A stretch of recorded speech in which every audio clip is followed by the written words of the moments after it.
29 de dezembro, sejam muito bem-vindos ao Plano Anual de Leitura da Bíblia com Rosânia e Lana. Nós hoje vamos seguir Apocalipse do capítulo 15 ao 19, os anjos e as últimas pragas. Depois disso vi no céu outro sinal misterioso, grande e espantoso. Eram 7 anjos com 7 pragas, que são as últimas, pois são o fim da ira de Deus. Então vi o que parecia ser um mar de vidro misturado com fogo. Vi também as pessoas que conseguiram derrotar o monstro e a sua imagem, isto é, o monstro cujo nome é representado por um número. Elas estavam de pé perto do mar de vidro e tocavam as harpas que Deus lhe tinha dado.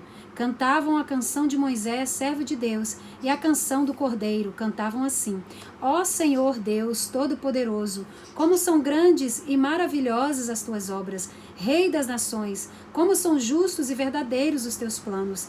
Quem não terá medo de ti, Senhor? Quem não vai querer anunciar a tua glória? Pois só tu és santo. Todas as nações virão e te adorarão, porque as tuas obras justas são vistas por todos. Em seguida, vi que se abriu no céu o templo, isto é, a tenda da presença de Deus. Os 7 anjos que tinham as 7 pragas saíram do lugar santo. Estavam vestidos com roupas de linho branco e brilhante, e tinham faixas de ouro em volta do peito. Então, um dos 4 seres vivos deu aos 7 anjos 7 taças de ouro cheias da ira de Deus, aquele que vive para todo sempre. O templo ficou cheio de fumaça, da glória e do poder de Deus, e ninguém podia entrar nele até que chegassem o fim as 7 pragas trazidas pelos 7 anjos. Capítulo 16. As taças da ira de Deus.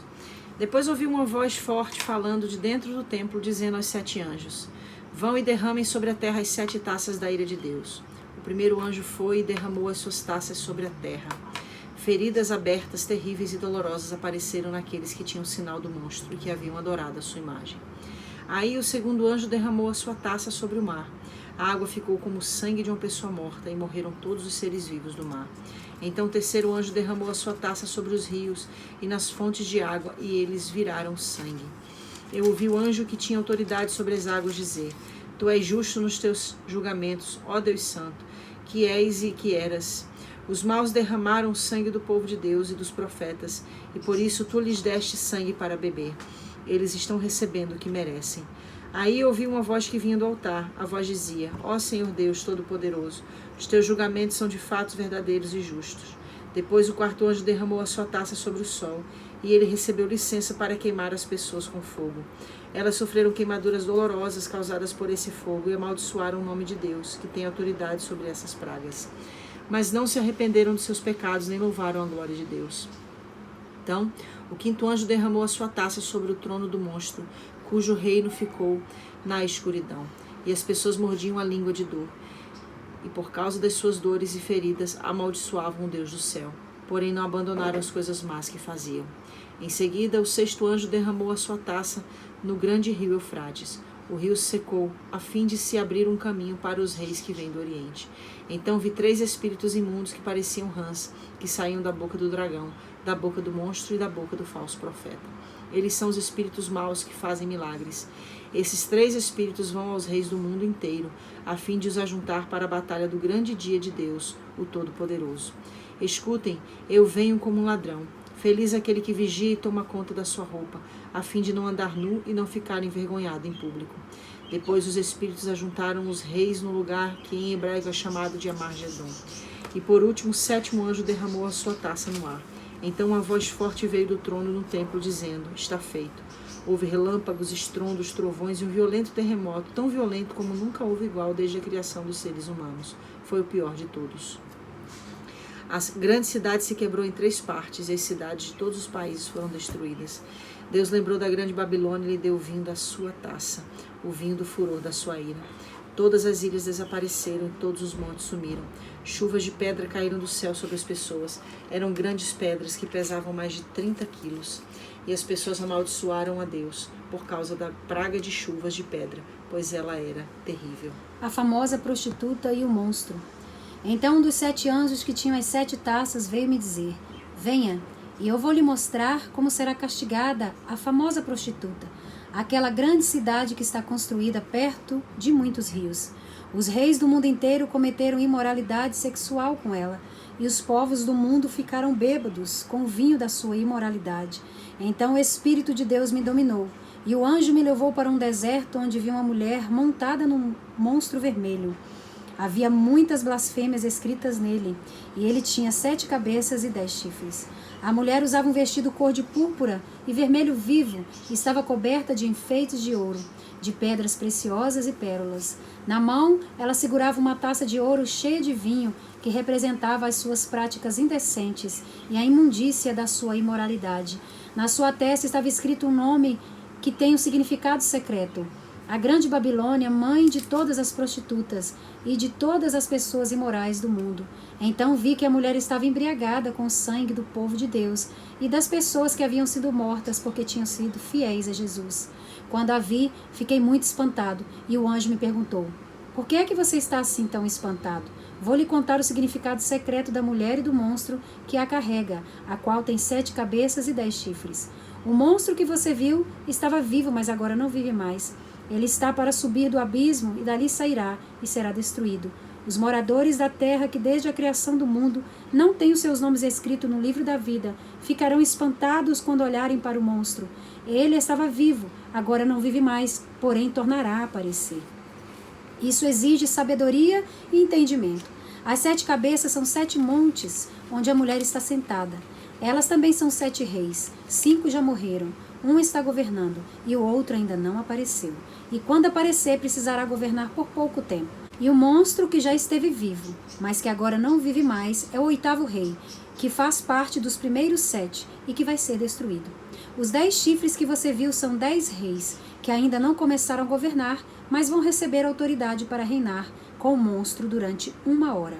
Esses 10 estão todos de acordo entre si e dão ao monstro o poder e a autoridade que possui. Eles lutarão contra o Cordeiro, e ele os vencerá, porque é o Senhor dos senhores e o Rei dos reis. E com ele vencerão os seus seguidores, aqueles que são chamados e fiéis.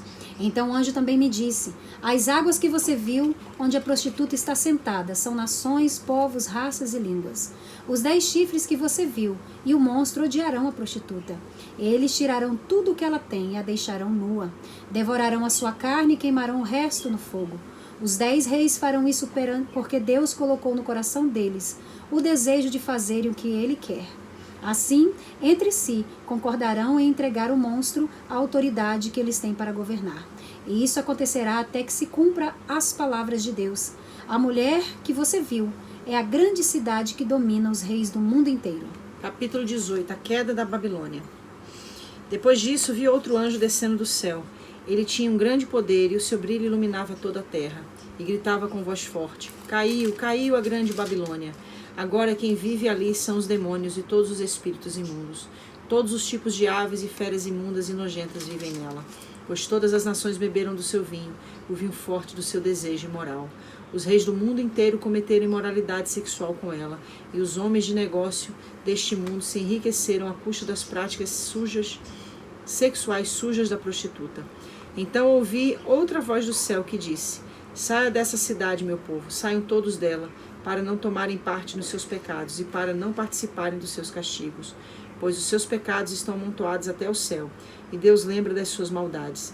Deem a ela o mesmo que ela deu a vocês. Paguem em dobro o que ela fez. Encha a taça dela com bebida 2 vezes mais forte do que a bebida que ela preparou para vocês.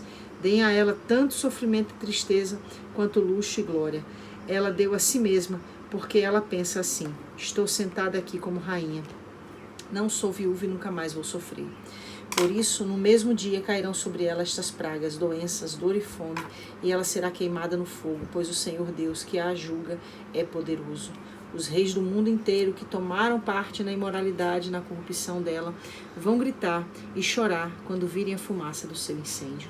Eles ficam de longe porque têm medo de tomar parte do castigo que ela vai sofrer e dizem: ai de você, Babilônia, grande e poderosa cidade. Em apenas 1 hora você já foi castigada. Os comerciantes do mundo inteiro também gritam e se lamentam por causa dela, porque ninguém mais compra os produtos deles.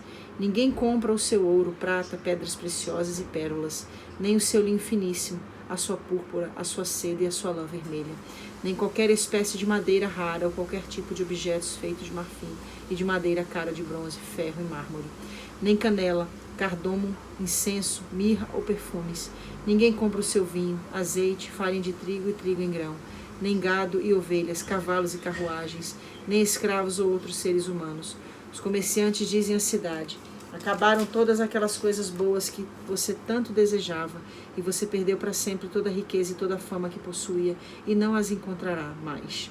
E os comerciantes que se tornaram ricos, negociando naquela cidade, ficarão de longe, com medo de serem castigados junto com ela. Eles vão gritar e lamentar assim: ai da grande cidade, ai da cidade que estava vestida de linho finíssimo, de púrpura e de lã vermelha, e que se enfeitava com joias de ouro, com pedras preciosas e com pérolas. Somente 1 hora ela perdeu toda a sua riqueza. Todos os capitães de navios e todos os passageiros, marinheiros e outros que ganham a vida no mar ficaram de longe. Então, vendo a fumaça do incêndio da cidade, gritaram: nunca houve uma cidade igual a esta, grande cidade. Em sinal de tristeza, eles jogaram pó sobre a cabeça, choraram e gritaram assim: ai da grande cidade, ai da cidade onde, à custa da sua grande riqueza, se enriqueceram todos os que tinham navios no mar. E em apenas 1 hora, ela perdeu tudo. Alegrem-se, ó céus, por causa da destruição dessa cidade. Alegrem-se, povo de Deus, apóstolos e profetas, pois Deus a condenou pelo que ela fez a vocês. Então um anjo forte levantou uma pedra do tamanho de uma grande pedra de moinho e a jogou no mar e disse: é assim que a grande cidade da Babilônia será jogada fora com violência e nunca mais será vista. A música dos tocadores de harpa, de flautas, de trombetas e as vozes dos cantores nunca mais serão ouvidas em você, e em você nunca mais será encontrado nenhum trabalhador de qualquer ofício, e nunca mais se ouvirá em você o barulho das pedras de moinho. Em você jamais brilhará a luz de uma lamparina, e nunca mais se ouvirá em você a voz dos noivos e das noivas. Os seus comerciantes foram os mais poderosos do mundo, e com feitiçaria você enganou todos os povos da terra. A grande Babilônia foi castigada porque nela foi encontrado o sangue dos profetas, o sangue do povo de Deus e o de todos os que foram assassinados na terra. 19. Depois disso, ouvi no céu uma voz forte como se fosse de uma grande multidão que dizia: Aleluia! A salvação, a glória e o poder pertencem ao nosso Deus. Os seus julgamentos são verdadeiros e justos. Ele condenou a famosa prostituta que corrompia a terra com a sua imoralidade. Deus a castigou porque ela havia matado os servos dele. E a multidão disse outra vez: Aleluia! A fumaça do incêndio da grande cidade sobe para todo sempre. Então os 24 líderes e os 4 seres vivos caíram de joelhos e adoraram a Deus, que estava sentado no trono, e disseram: Amém, aleluia. A festa de casamento do Cordeiro. Então veio do trono o som de uma voz que dizia: Louvem o nosso Deus, todos os seus servos, todos os que o temem, tantas pessoas importantes como as humildes. Aí ouvi um som que parecia a voz de uma grande multidão, como o barulho de uma grande cachoeira, ou como fortes trovões, que dizia: Aleluia, pois o Senhor nosso Deus, o Todo-Poderoso, é Rei. Fiquemos alegres e felizes, louvemos a sua glória, porque chegou a hora da festa de casamento do Cordeiro, e a noiva já se preparou para recebê-lo. A ela foi dado linho finíssimo, linho brilhante e puro para se vestir. O linho são as boas ações do povo de Deus. Então o anjo me disse: escreva isso. Felizes os que foram convidados para a festa de casamento do Cordeiro. E o anjo disse ainda: são essas as verdadeiras palavras de Deus. Aí eu me ajoelhei aos pés do anjo para adorá-lo, mas ele me disse: não faça isso, pois eu sou servo de Deus, assim como são você e os seus irmãos que continuam fiéis à verdade revelada por Jesus. Adore a Deus, pois a verdade revelada por Jesus é a mensagem que o Espírito entrega aos profetas. O cavaleiro montado no cavalo branco. Em seguida vi o céu aberto e apareceu um cavalo branco. O seu cavaleiro se chama Fiel e Verdadeiro. Ele julga e combate com justiça. Os seus olhos eram como chamas de fogo, e ele tinha muitas coroas na cabeça. Havia escrito nele um nome que ninguém conhece, a não ser ele mesmo. A sua capa estava encharcada de sangue. Ele se chama a Palavra de Deus. Os exércitos do céu o seguiam. montados em cavalos brancos e vestidos de linho branco e puro. Da sua boca saiu uma espada afiada com a qual ele vencerá as nações. Ele as governará com uma barra de ferro e pisará as uvas no tanque do furor da ira do Deus Todo-Poderoso. Na capa e na perna dele estava escrito este nome: Rei dos Reis e Senhor dos Senhores. Então vi um anjo que estava de pé sobre o sol. Ele gritou com voz forte, dizendo o seguinte para todas as aves que estavam voando bem alto: venham e se ajuntem para o grande banquete de Deus. Venham e comam a carne de reis, de generais e de soldados, de cavalos e de cavaleiros, e de todas as pessoas, sejam escravos ou livres, sejam importantes ou humildes. Depois vi o monstro e os reis do mundo inteiro e os seus exércitos reunidos para lutar contra aquele que estava montado no cavalo e contra o seu exército. O monstro foi feito prisioneiro junto com o falso profeta, que havia feito coisas espantosas na sua presença. Com aquelas coisas, eles haviam enganado os que tinham o sinal do monstro e os que haviam adorado a imagem do monstro. O monstro e o falso profeta foram jogados vivos no lago de fogo que queima com enxofre. Os seus exércitos foram mortos pela espada que saía da boca daquele que estava montado no cavalo branco. E todas as aves comeram da carne deles até não quererem mais. Eu só tenho uma coisa para falar, né? De tudo aqui que a gente leu, a parte que mais me chama a atenção, sem sombra de dúvida, é essa festa de casamento do Cordeiro. E por que eu quero falar sobre ela? Porque na leitura de Apocalipse a gente entende como se isso fosse o último advento. Né? Depois de todo o juízo. Não. Na realidade, quando a igreja é arrebatada, já vai haver a festa de casamento do Cordeiro. Então, enquanto a festa do casamento do Cordeiro vai estar acontecendo no céu, aqui na terra vai estar havendo a grande tribulação. Aí a gente tem aí esse crescimento do juízo de Deus. A gente tem os 7 selos, a gente tem os 4 cavaleiros do Apocalipse, a gente tem as 7 trombetas, a gente tem as 7 taças da ira.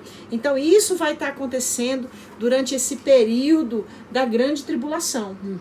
A gente percebe que o juízo de Deus é gradativo. Primeiro até essa parte das plantações, depois até essa parte do mar, depois até essa parte do rio.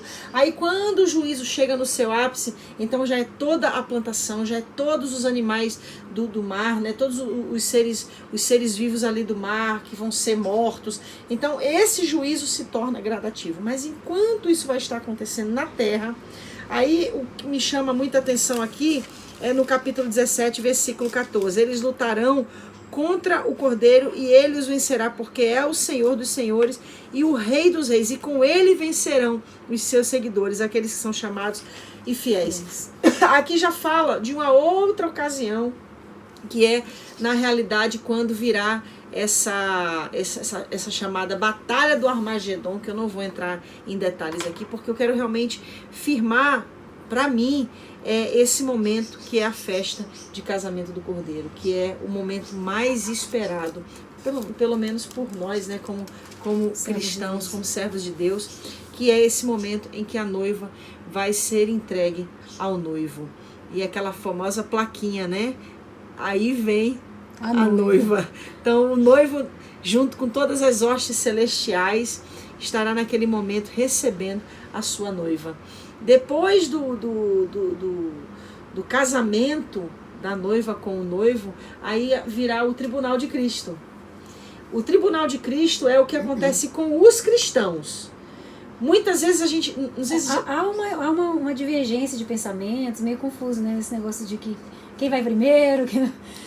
Quem vai julgar primeiro? Na realidade, o tribunal de Cristo acontece primeiro conosco. Com os cristãos, com os salvos. O juízo do trono branco aí já é com todos os que negaram a Cristo, os que não se converteram ao Evangelho. Aí a igreja, que no caso já foi julgada, no caso junto, né? É só que o juízo da igreja é diferente do juízo do mundo. Sim, mas aí a igreja vai estar naquele momento para julgar o... Isso. No juízo do grande trono branco, nós vamos julgar o mundo com Cristo. Com Cristo, exatamente. Entendeu? E esse juízo que a gente vive, no juízo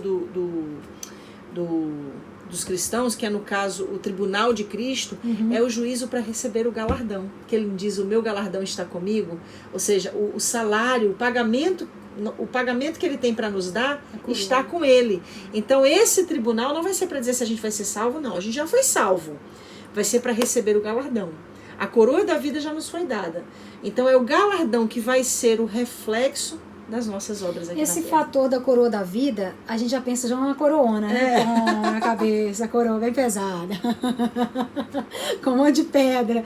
Mas eu acho que é muito simbólico. A linguagem, né, toda da Bíblia, a linguagem do próprio Deus, ela é toda simbólica, né? A gente é muito literal, a gente quer ver e tal. Mas aqui eu entendo que a coroa da vida é a vida. É a própria vida. Porque Sim, a vida eterna. Eu já vi, as pessoas falam, nossa, mais uma pedrinha na coroa. Ai, chega lá com uma coroa na cabeça. Eu acho que não tem coroa mais espetacular do que a vida eterna, né? Eu mesmo, quando me converti, eu tinha essa mentalidade. Ganhava uma pessoa para Jesus, olha, uma pedrinha na minha coroa. Eu pensei, meu Deus, que coroa pesada é essa? Como é que vai carregar essa coroa na cabeça? Eu lembro que eu chegava a brincar, eita, eu vou ganhar tanta alma pra Jesus chegar no céu, eu vou ficar com E assim, é muito legal, a gente brinca tudo, até é uma coisa muito normal do ser humano desenhar e tal. A gente pensa, é muito né? legal, é isso tudo, mas assim, é muito bom a gente focar nessa realidade, muitas vezes, de sempre pensar que Deus fala dessa forma, né? Dessa forma desenhada, dessa forma representativa, né? E aqui a gente percebe, eu puxei o lance da coroa, mas tem várias outras coisas aqui que estão acontecendo simultaneamente. Sim. Mas a verdade é que eu entendo que seria uma forma figurada a vida eterna, a nossa coroa. Sim. Coroa da vida E a eterna. mensagem central aqui pra gente finalizar é essa, que pra mim é o que mais chama a atenção, né? É o versículo 14 do capítulo 17. E com ele vencerão os seus seguidores, aqueles que são chamados infiéis. Não importa a luta que a gente possa estar passando ou vir a passar, que a gente nunca se esqueça, como disse Paulo, que a nossa leve e momentânea tribulação produz para nós um peso de glória eterna. Não existe nada nesta terra que compense nós perdermos essa possibilidade, essa oportunidade de estarmos com Ele para todo sempre. Como diz a Rosânia no livro Santidade na Cidade, o céu só é o céu, porque Ele está nele. Ele é o nosso céu. Então fica com essa palavra, que Deus te abençoe. E até amanhã, finalizando o plano nosso de leitura da Bíblia. Meu Deus, nosso último capítulo amanhã. Apocalipse 20 a 22. Até amanhã. Até amanhã. Você terminar. que desde o início está com a gente, parabéns, que Deus te abençoe. Sensação boa, né, gente? Maravilha, né? Um abraço, até Deus amanhã. abençoe.